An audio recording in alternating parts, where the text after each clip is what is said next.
नहमदुहु व नसल्ली अला रसूलिहिल करीम।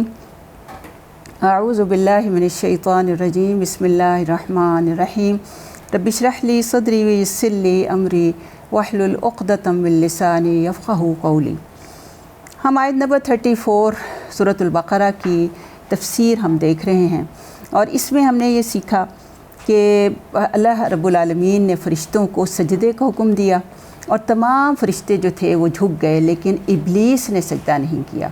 और इसके बारे में हमने जान लिया कि वो सिर्फ़ अपनी इबादत और रियाज़त की वजह से मलाइका की सफ़ में शामिल हो चुका था। इसलिए जब मलाइका को आदम अलैहिस्सलाम की इज़्ज़त और तकरीम करने का हुक्म दिया तो ये भी वहाँ पर मौजूद था। अब जिस तरह इंसान की तख्लीक जो है वो मिट्टी से हुई और वो आग से बनाया गया था, इंसान का खाकी ढांचा जो है वो गोश्त पोस्ट से बना था, इसी तरह इसके आग के ढांचे की भी कोई शक्ल होगी, क्योंकि मिट्टी से बना। ये तो सारी पढ़ेंगे इंशाअल्लाह सूरह आराफ में भी जाकर, पूरी तख्लीक जो अल्लाह रब्बुल आलमीन ने हज़रत आदम अलैहिस्सलाम की बनाई। और इसके हवाले से जो हदीस से हमें पता चलता है कि अल्लाह रब्बुल आलमीन ने मिट्टी से हज़रत आदम अलैहिस्सलाम को बनाया और जब वो पुतला तैयार हुआ और अल्लाह ने उसमें रूह फूंकी तो फिर उस फूंक से जो है आदम अलैहिस्सलाम के ऊपर गोश्त और खून और ये सारी चीज़ें बनने लगी और वो खूबसूरती जो है उसके अंदर पैदा हुई। तो इसी हवाले से आप देखें कि ये आग से बना हुआ है, लेकिन इसकी भी कोई शक्ल होगी और अपनी मुजस्सम शक्ल के साथ वो वहाँ पे खड़ा था और फ़रिश्तों में शामिल था। और ये भी देखें कि आग और मिट्टी में थोड़े सा फ़र्क है। खाक जो है हमेशा नीचे बैठती है और आग का शोला जो है हमेशा बुलंद ही होता है। और इसी बात पर गुरूर करते हुए जब उसने ये कहा कि अना खैरुम मिन्हु खलक़तनी मिन नारिन व खलक़तहु मिन तीन, सूरह आराफ में है ना कि मैं इससे बेहतर हूँ और तूने मुझे आग से बनाया है और इसको तूने मिट्टी से जो है बनाया है। तो अल्लाह ताला को इस हुक्म, यानी जब उसने इस हुक्म की नाफरमानी की तो उसे बारगाह इलाही से निकल जाने के ऑर्डर हुए। और फिर अल्लाह ताला ने फरमाया कि तू उतर जा यहाँ से, तेरा हक़ ना था कि तू तकब्बुर करता और तू तो ज़लील लोगों में से है। तो यहाँ फिर हमें समझ आती है कि तकब्बुर जो है, हसद और तकब्बुर, ये दो बड़े गुनाह हैं जिनका इर्तिकाब दुनियाए इंसानियत में से सबसे पहले शैतान ने किया और इसी ने इस चीज़ का, इसी जुर्म की इब्तिदा जो है वो की। और तकब्बुर के मानी के हवाले से अगर हम देखें तो नबी सल्लल्लाहु अलैहि वसल्लम की हदीस का जो एक मफ़हूम है जिसमें तकब्बुर के मानी बताए हैं, तो आप सल्लल्लाहु अलैहि वसल्लम ने फरमाया कि तकब्बुर ये है कि हक़ को बंदा झुटलाए और दूसरों को हक़ीर जाने। शैतान ने ये दोनों काम किए थे कि उसने हक़ को झुटलाया, यानी अल्लाह रब्बुल आलमीन की बात को नहीं माना, और दूसरी बात ये थी कि उसने दूसरों को हक़ीर जाना। यानी आदम अलैहिस्सलाम को सिर्फ़ इस वजह से सजदा नहीं किया कि वो देख रहा था, आसमान पे मौजूद था और हज़रत आदम अलैहिस्सलाम की तख्लीक के उसने सारे मराहिल देखे और उसने देखा कि किस तरह की मिट्टी से आपको बनाया गया, उस मिट्टी की क्या शक्ल सूरत हुई और सारी वो चीज़ें देख रहा था। इस वजह से उसने बहुत ही हक़ीर जाना कि ये तो मिट्टी से बना हुआ आम एक मामूली मिट्टी है, तो मैं इसको क्यों बनाऊं। तो ये सारी चीज़ें जो हैं यहाँ पे हमें समझ आती हैं कि ये तकब्बुर करना जो है शैतान की सरिश्त है। और जो भी तकब्बुर, सबसे बड़ा तकब्बुर ये है कि अल्लाह की बात को ना माना जाए। और इसी वजह से अल्लाह ताला ने सूरह बक़रा में, यानी कुरान के आगाज़ में, इब्लीस के इस किरदार को वाज़ेह किया है ताकि इंसान इब्लीस की इस हरकत से, क्योंकि इसी वजह से वो रांदे दरगाह हुआ, तो कुरान तो पूरा का पूरा अल्लाह रब्बुल आलमीन के फ़रामीन से भरा हुआ है। कहीं वो किसी चीज़ का हमें हुक्म देगा, किसी चीज़ से रोकेगा, तो इसमें हर हुक्म को सिर्फ ये जानकर हमने मानना है कि ये अल्लाह का हुक्म है। हक़ को झुटलाना शैतान की सरिश्त है। आदम को ये ज़ेब नहीं देता कि वो हक़ को झुटलाए। अल्लाह रब्बुल आलमीन हमें ऐसा करने की तौफ़ीक़ अता फ़रमाए कि हम अल्लाह के हुक्म को मानने वाले बने।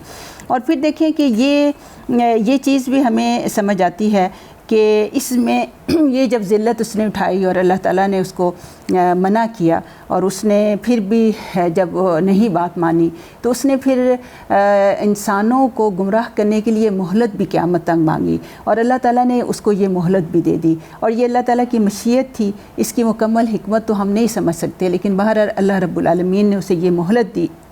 और इससे सिर्फ़ यही बात समझ आती है कि इंसान की आजमाइश जो है वो मकसूद है, और जो लोग भी अल्लाह ताला की हिदायत की पैरवी करते हैं वो हमेशा ही कामयाब होते हैं। اور وہی لوگ صرف ابلیس اور اس کے لشکر سے جو ہے محفوظ ہوتے ہیں، اور جو لوگ خواہشات نفس کا شکار ہوتے ہیں، ابلیس اور اس کے لشکر کے پیچھے چلتے ہیں، وہ گمراہ اور برباد ہوتے ہیں، کیونکہ خواہش نفس کی پیروی جو ہے وہ صرف اور صرف سب سے پہلے ابلیس نے ہی نے کی۔ اور اس کے بارے میں سید قطب شہید کی بہت ہی خوبصورت بات ہے، وہ کہتے ہیں کہ اب جب یہ معرکہ شروع ہوا تو ایک طرح سے دائمی جنگ کا ایک مکمل میدان جو ہے وہ سامنے آ گیا، اور اس میں یہ سمجھ بھی آتی ہے کہ شر کی جو مجسم مخلوق ہے وہ ابلیس ہے، اور خلیفۃ اللہ فی الارض جو ہے وہ انسان ہے۔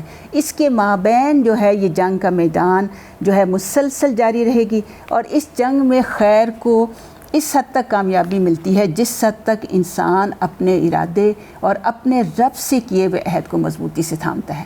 یعنی یہ ایک معرکہ کارزار میں ہم موجود ہیں، اور اس میں ہم کامیاب صرف اس صورت میں ہو سکیں گے کہ اگر ہم اپنے ارادے کو مضبوط کریں گے اور اس میں یہ عہد پختہ کریں گے کہ ہم نے اللہ رب العالمین کے ساتھ جو عہد کیا ہوا ہے اس کو پورا کرنا ہے، تو پھر شیطان ہمیں بہکا نہیں سکے گا۔ اور شر کو بھی اسی قدر کامیابی ہوتی ہے جس حد تک انسان اپنے آپ کو خواہشات کے حوالے کرتا ہے اور اپنے رب سے دور ہوتا ہے۔ تو اسی لیے دیکھیں کہ پیارے نبی صلی اللہ علیہ وسلم کی یہاں پر اس دعا کو ضرور یاد کر لیں کہ آپ صلی اللہ علیہ وسلم نے یہ دعا ہمیں سکھائی اور مانگنے کا حکم بھی دیا، بلکہ صبح شام میں ہمیں یہ دعا پڑھنی چاہیے۔ آپ صلی اللہ علیہ وسلم فرمایا کہ اللہم لا تکلنی الی نفسی طرفۃ عین، کہ اے اللہ تو مجھے میرے نفس کے حوالے ایک پلک جھپکنا، دیکھیں کہ کتنی دیر لگتی ہے اس میں، کہ ایک سیکنڈ کے لیے بھی جو ہے مجھے اپنے نفس کے حوالے نہ کر۔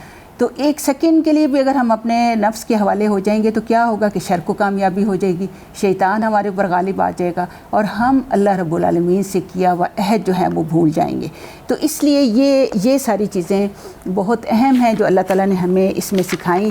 اور پھر آخر میں اللہ تعالیٰ نے یہ بھی فرمایا کہ ابا واستکبرا، کہ ابا کا مطلب کیا ہے کہ اس نے انکار کیا، واستکبرا اس نے تکبر کیا، وکان من الکافرین اور وہ ہو گیا، اور کانا یعنی ہونے کے معنوں میں آئے گا کہ وہ ہو گیا، من الکافرین من سے، اور کافر کی جمع جو ہے کافرین ہے کہ وہ انکار کرنے والے، حکم عدولی کرنے والے میں جو ہے وہ شیطان جو ہے وہ اس میں شامل ہو گیا۔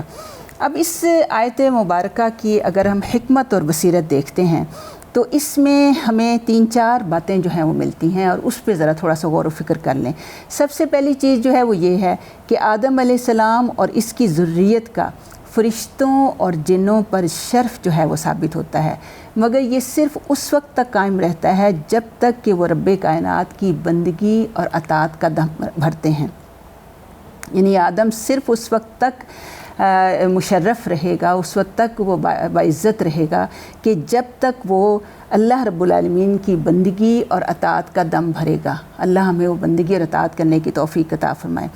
دوسری چیز جو ہمیں اس آیت سے ملتی ہے وہ یہ ہے کہ تکبر اور حسد سے بچنا چاہیے، کہ یہی چیزیں ہیں جو ابلیس کی تباہی اور بربادی کا سامان ہوئے۔ اور تیسری چیز جو ہمیں اس میں سے ملتی ہے وہ یہ ہے کہ ابلیس سے ہمیشہ دشمنی رکھنی چاہیے، کیونکہ وہ اللہ کی نافرمانی کر کے ناکام اور نامراد ہوا۔ اور چوتھی چیز یہ ہے کہ نافرمانی سے ہمیں بچنا ہی ہے، کیونکہ بالآخر وہ کفر تک پہنچا دیتی ہے۔ دیکھیں کہ یہاں اللہ تعالیٰ فرمائے کان من الکافرین، کہ وہ انکار کرنے والوں میں سے ہوا۔ تو جو بھی نافرمانی کرے گا بالآخر انسان کفر کی حد تک بھی جو ہے وہ پہنچ سکتا ہے۔ اور پانچویں چیز یہ ہے کہ انسان خواہ کتنا ہی عبادت گزار کیوں نہ ہو جائے، پھر بھی اسے عاجزی اپنے اندر پیدا کرنی چاہیے، کیونکہ جیسے ہی غرور اور تکبر انسان کے اندر پیدا ہوتا ہے تو کیا ہوتا ہے، اس کی عبادت ضائع ہو جاتی ہے۔ اب یہ شیطان جو تھا، جو ابلیس بن گیا، اس کی وجہ یہ تھی کہ وہ عبادت اور ریاضت میں تو بہت ممتاز تھا، اتنی عبادت کرتا تھا کہ وہی والی بات ہے کہ پورے آسمان پر اس کے سجدوں کے نشان تھے، لیکن چونکہ اس نے تکبر کیا تو اس کی عبادت جو ہے وہ ضائع ہو گئی۔